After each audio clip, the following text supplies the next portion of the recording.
Hi, my name is Jose Barriga, and if you remember, I converted a Nissan Sentra 2004 to electric. It's been a while since I sold it. I drove it for 5 years, but then I sold it like 4 years ago. And I think it's probably a good idea to make an update video of the things I learned while I did my conversion, maybe some advices and some tips of things that I learned while doing the conversion. I also bought a Porsche 1972 electric converted by somebody else, but I got to drive it for a little while. And after I sold my Nissan Sentra 2004 converted to electric, I bought a Nissan Leaf, a 2013 Nissan Leaf. And I'm also going to make a video after this one of the things that I gained and the things that I lost while I converted the car. So I think that could be probably interesting for those who are evaluating building versus buying an electric car. When I built my electric car, the OEM electric cars were extremely expensive, so that was not an easy decision. That was an easy decision. I'm sorry, because I couldn't afford a new electric car. These days there are plenty of used electric cars, and the prices are of course are very affordable these days, and they keep getting better. Electric cars OEMs get getting better, so these days is actually kind of the opposite. Buying an electric car seems like more attractive, and people who have a conversion tend to struggle uh, to sell their conversions. I'll just give my point of view of converting an electric car versus owning an OEM electric car. For this video, I'm just going to say, I'm just going to give a few tips of what I learned while I was doing my electric car and the things that I think are important. Now, that was my particular experience. You feel free to apply whatever applies to you or not, but my experience is this. What I learned is that you should always try to convert a light vehicle, even though you, of course, can convert any car to electric. The bigger and heavier the car, the more expensive the conversion is. Of course, I did this when there were very few used components in the market. These days, it's easier to build a bigger car, but still, the bigger and the heavier, the more expensive the conversion is going to be.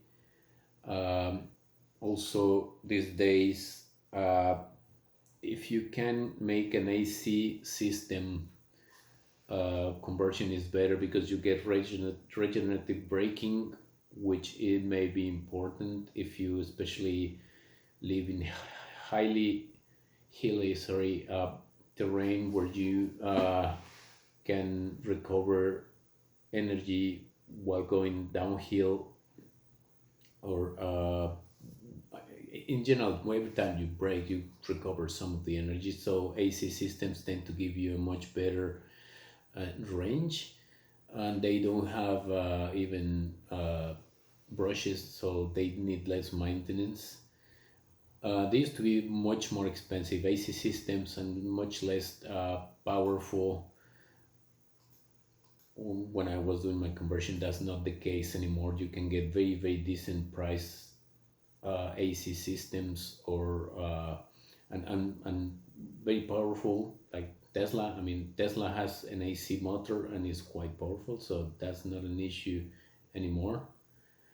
What else? An electric car converted is just as good as the range that you get. If you do a very cool, very nice conversion that only gives you 20 miles per charge, then it's a bad conversion.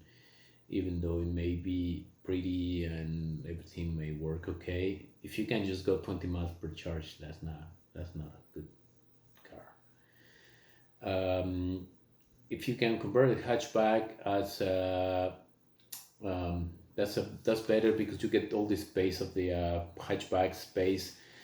Many persons that I've seen in conversions, they tend to put the batteries in the trunk, so they'll use trunk space, or on the under the hood. So space is very valuable in a car, in a conversion. In OEMs, they put the batteries under the seats, but when you convert a car, that's not easy to do. So definitely a hatchback will give you a little bit of extra storage space. What else? I've also seen some conversions with automatic transmission. That's usually complicated, and you need to add probably a pump that keeps the oil running, and it comes with complications because the torque in gasoline cars is much different than the torque in electric cars. So the conversions with transmission with automatic transmissions tend to be more complicated and not always work as expected. Even though I've seen them. If you want to, you can. Just it's not the best idea. Converting a car, if you have a nice car, then you get a nice electric car. But if you convert a crappy car to electric, you get a crappy electric car. Uh, it just these days I would only convert very specific nice cars. I would not convert a regular drive everyday car because the used electric cars usually are like that and they're already there for you to buy. I mean, if you're going to convert a Civic or a Sentra, there's not much point in converting them, as you can get a Leaf or a Kia Soul very inexpensive and don't have to deal with the conversion. These days, I would only advise you to convert a very nice car, Porsche, Corvette, collectible that really would be unique. Uh, if you can convert the car that you can already get the um adapter plate already made, you'll save a lot of time. And so there are companies that just make adapter plates. If you can find one already made, you'll save very important time and a lot of trial and error while building your plate. Um, Another point is keeping the clutch or not. I did keep my clutch in my conversion, but it turns out it was a heavy clutch and it had an effect on the range. It's probably better if you, I mean, I regret keeping the clutch. I think it's probably easier not to keep the clutch and you don't need it that much. I was just driving in third gear and needed fourth gear for highway only. So for me, I think it was a mistake to keep the clutch. It's not really needed, and since you everything stops at at the red lights, there's no need to really remove the gear once you're stopped. There's no need to use the clutch if you want to reverse after you are stopped, as everything again is stopped. Nothing is spinning. It's not difficult to put the reverse or the forward speeds while you are driving an electric car. For me, I think it was definitely a mistake to keep the clutch, and as I said, it impacted my range because it was a very heavy clutch and plate. But if you keep the clutch, which is also valid, especially if you have a light car and the clutch is not big, just make sure to replace the clutch and the ball bearing in the clutch, because I didn't, and then it got really complex to dismount everything and put a new ball bearing and a new clutch. Definitely get a new clutch and get a new ball bearing in the clutch area. Um, Also, I made this mistake. Don't pick a car that you have to restore a lot to make your conversion. For me, it took me months to restore the car that I picked, which added a lot of time to my conversion. I shouldn't have been wasting so much time in my restoration first and then the conversion. Um, it's better to spend probably a little more money to get a better car than to spend a lot of time and money. I spend a lot of money also restoring my car.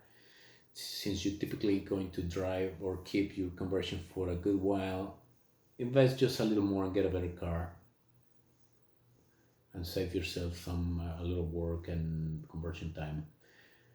Uh, Another thing that I learned, and I did this, is that when all the components in the gasoline components are out of the car and the engine bay is empty, that's the time to do cleaning and painting when there's nothing in the engine compartment. After that, cleaning and painting becomes more difficult, and you have to cover everything.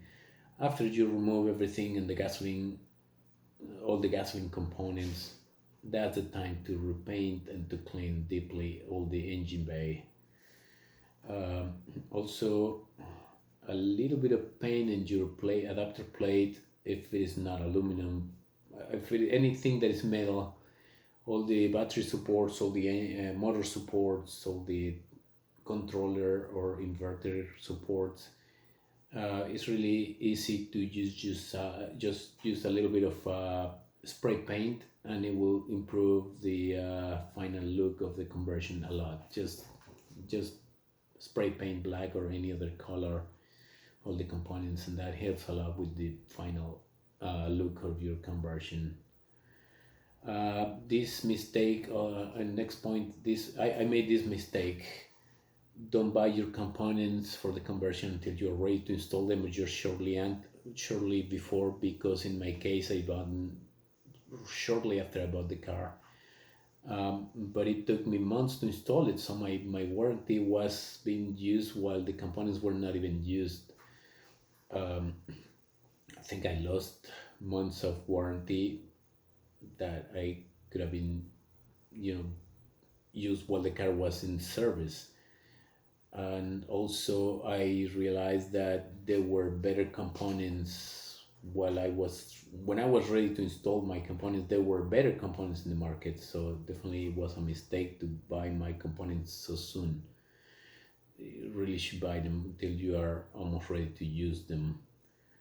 Now, when you remove the all the stuff, all the gasoline stuff from your engine bay, put labels on all the cables because you are gonna need them in the future, like the reverse slide, like the air conditioning if you're going to use air conditioning, or you want to reuse the alternator cables for the DC to DC converter. All these cables that you can reuse, it's much easier if you know where the cable goes. The tachometer, I mean, there are many cables that you definitely going to reuse, and it's much easier and faster if you know what those are and what they're going. Uh,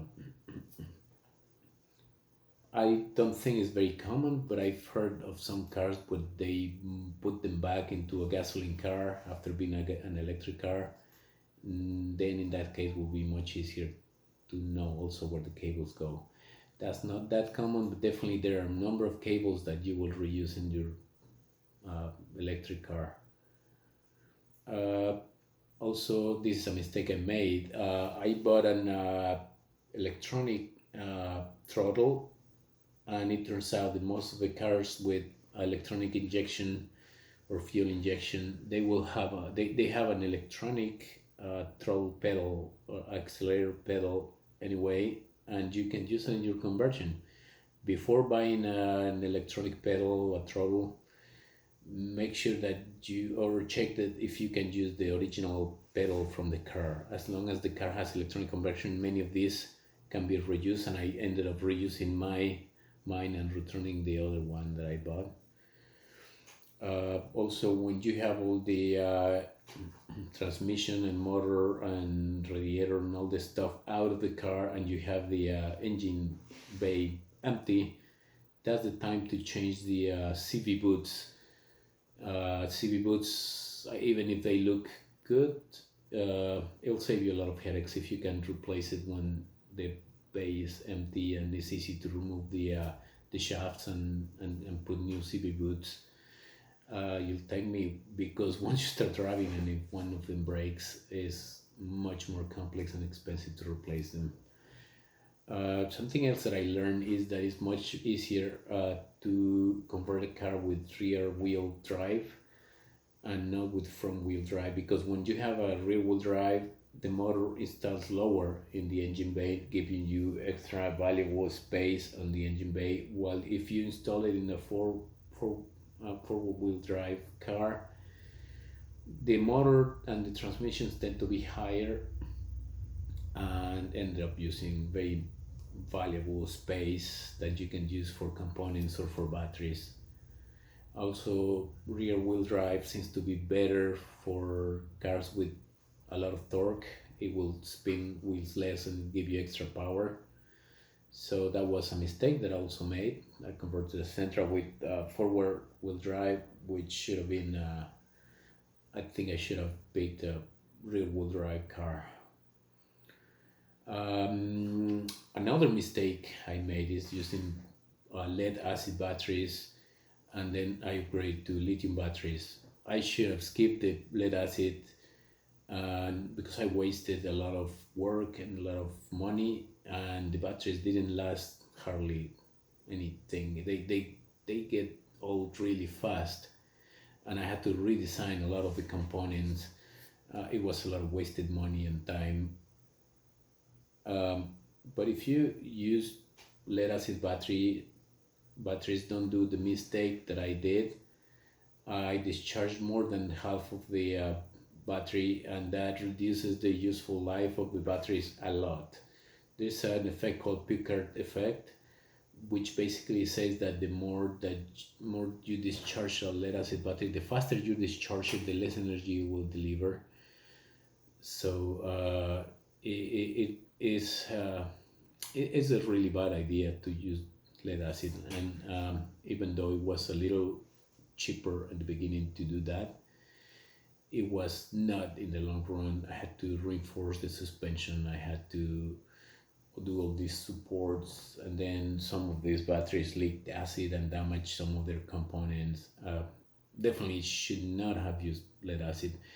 These days, I think that hardly anybody uses lead acid batteries in any conversion because you have access to used OEM lithium batteries, which are much more affordable. Affordable.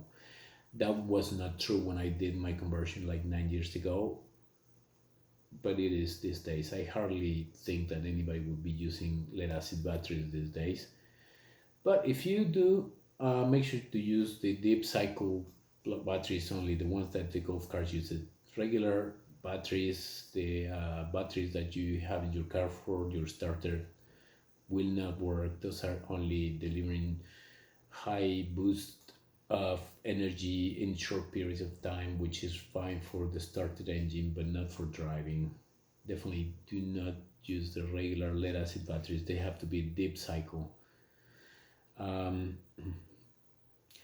I was doing kind of a calculation, and I think that 20 kilowatts in lead acid batteries are going to give you like the one fourth of the range of 20 kilowatts of lithium battery, and they're going to last one quarter or less of the time. Uh, and also, there's the factor of the weight. It's easy to exceed the maximum weight of a car, maximum load, when lead acid batteries are so heavy. So that's another risk. You have to kind of reinforce the suspension, and you have to make sure that the tires will support that extra weight. All that is not a that because of that is not really a good idea to use lead acid batteries. Just skip them altogether. It's not worth it. Uh, and also, if you can get a car with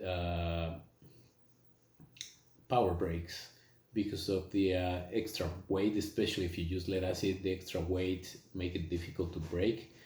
I know that the Porsche that I bought, the 1972 Porsche, didn't have power brakes, and even though it had lithium, it was a little heavier than the stock car, and it's when I think it's important to be able to brake properly. That car was a little more difficult to brake than a car with power brakes, so it's better if you can convert. Unless, I mean, if it is available, reuse the power brakes in a conversion.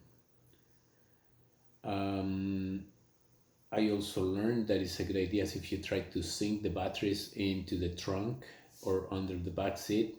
So instead of really putting them on the trunk, try to make a box that goes under in the space like where the spare tire is.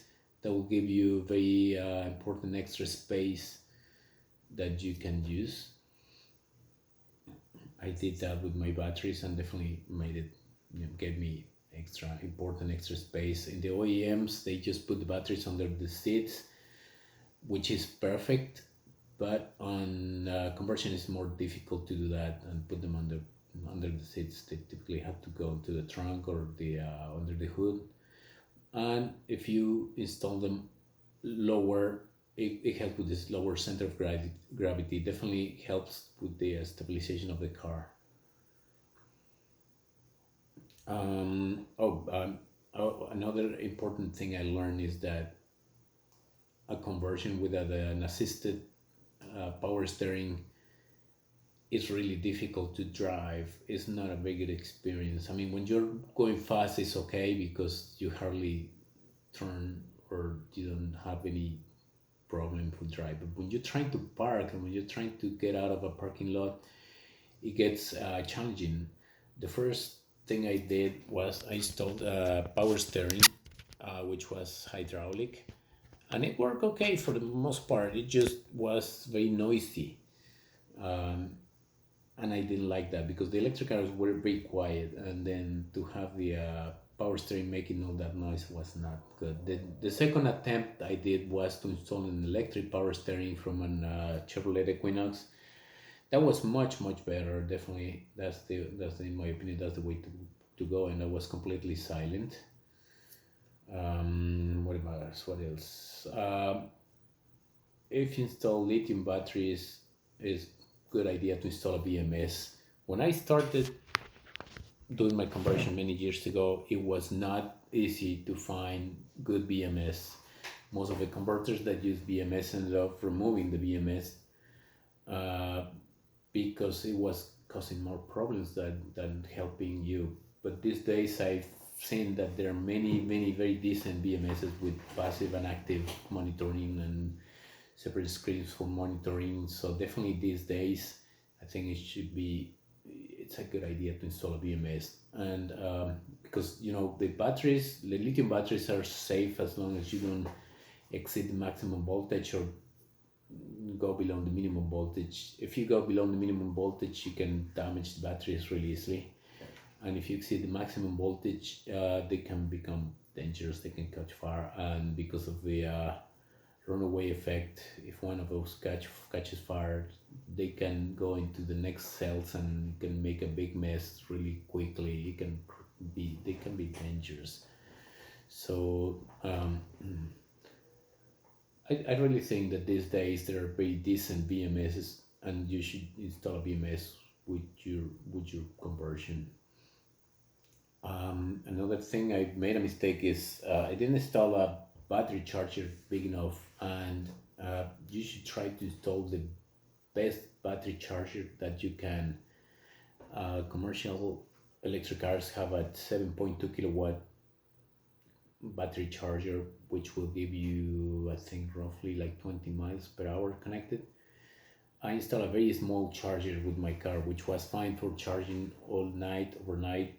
But when I was out in the street, or I needed to get a charge a little more faster because I wanted to drive somewhere, it was just painful to wait for the car to charge a little bit and get some decent range to drive somewhere, assuming the car was discharged. So, like, if I came back from somewhere and the battery was like half discharged, it would not be easy to just go and do something else. It would take hours before it had some more range. Uh, Another tip is, which I didn't do originally and then I did, install a J1772 connector to your conversion, because it's possible that you can charge in some public chargers. Of course, you need to get the circuit that will activate the chargers, but those are very inexpensive, the circuits, and definitely you should get a J1772 connector for your conversion. About fast charging, it's not easy to do fast charging in conversions, which is one of the things I gained with an electric OEM car. I'll talk about that in the next video of what I gained and what I lost when I went from a conversion to an OEM car. So it should be interesting. But yes, if you can put a J1772 connector into your conversion, it'll take me when you are in a public charge and you need some charge to get back home. The last tip I have for you today is, um, I made this mistake again. I was trusting in public charging to come back home. So when I had my conversion, I went farther than the range that will let me come back home, assuming that I was going to be able to charge in the street, which was not always true. Many times the chargers are not working, or they're occupied by cars that they just leave the car even hours after they're done charging, without regards for other drivers. So I found myself many times stranded without being able to charge on the street. I ended up just not driving my car farther than I could come back home with the original charge. And if I could charge in the street, that was great, but I couldn't really count on that.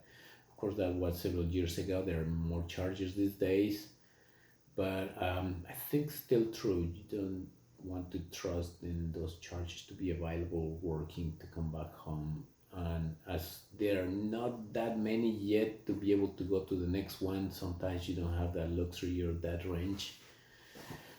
So for me, it's try to not to count on public charging to come back home. And I believe that's the last tip I have on things that I've learned in my conversion. More videos coming again soon, as I say. Things that I gained and I lost when I went from a conversion to an OEM car, which is, in my case, it was a 2013 Nissan Leaf. More to come. Thanks for watching.